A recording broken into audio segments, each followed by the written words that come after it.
దేవుడు వాలాడు అనే మూర్ఖపు వంకతో మా అమ్మని, నన్ను, చెల్లిని, తమ్ముడిని చాలా ఇబ్బందులకి గురి చేసేవారు మా నాన్న. చాలా దూరం ఎండలో నడిచి గుడికి వెళ్ళి రమ్మనేవారు. మా కుటుంబాన్ని భక్తి పేరుతో శత్రువులుగా తయారు చేశారు. ఈనాటికి మా నాన్న వారితోనే కలిసున్నారు.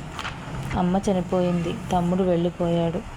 చెల్లి, నేను మాత్రమే నిజమైన భగవంతుని భక్తిని, ఆధ్యాత్మికతని తెలుసుకున్నాము. మా నాన్న ఇంకా ఆ మూర్ఖత్వంతోనే తన జీవితాన్ని గడుపుతున్నారు.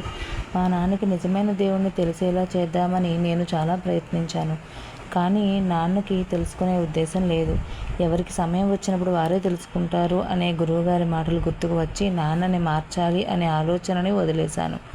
మా నాన్నగారి వ్యవహారం మా పట్ల ఎలా ఉందంటే, పిల్లల జీవితాన్ని బాగు చేయడం తండ్రి బాధ్యత కదా అని అడిగిన సందర్భంలో తల్లి చనిపోయిన తర్వాత తండ్రి అన్న మాట, పెళ్లి చేయడం వరకే నా బాధ్యత, తర్వాత నాకేం సంబంధం లేదు అన్నారు.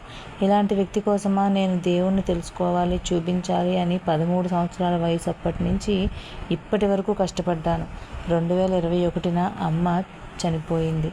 తర్వాత నాన్న అసలు గుణం తెలిసి బాధపడ్డాను. ఇప్పుడు గురువుగారు, నువ్వు దేవుణ్ణి, దైవత్వాన్ని తెలుసుకున్నావు కదా అన్నారు. చెల్లి, నేను సామాజికంగా, కుటుంబపరంగా నష్టపోయినా ఆధ్యాత్మికంగా ఎదిగినందుకు మా తల్లి, తండ్రి కారణమయ్యారు. ఏది నన్ను నన్నుగా, నేనుగా ఉండేలా చేస్తుందో దానిలో మేము తరిస్తున్నాం ప్రస్తుతం.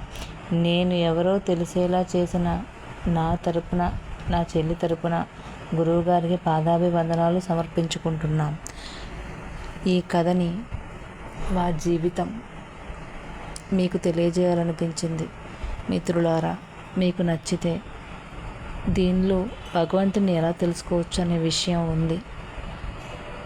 మీరు మీ స్నేహితులకి అందరికీ షేర్ చేయండి. లైక్ చేస్తే చాలామందికి చేరుతుందని విన్నాను. లైక్ చేసి షేర్ చేయండి. ఎంతోమందికి భగవంతుని తెలుసుకోవాలనే కోరిక ఉన్నవారికి తెలియజేయండి ఫ్రెండ్స్. నమస్కారం.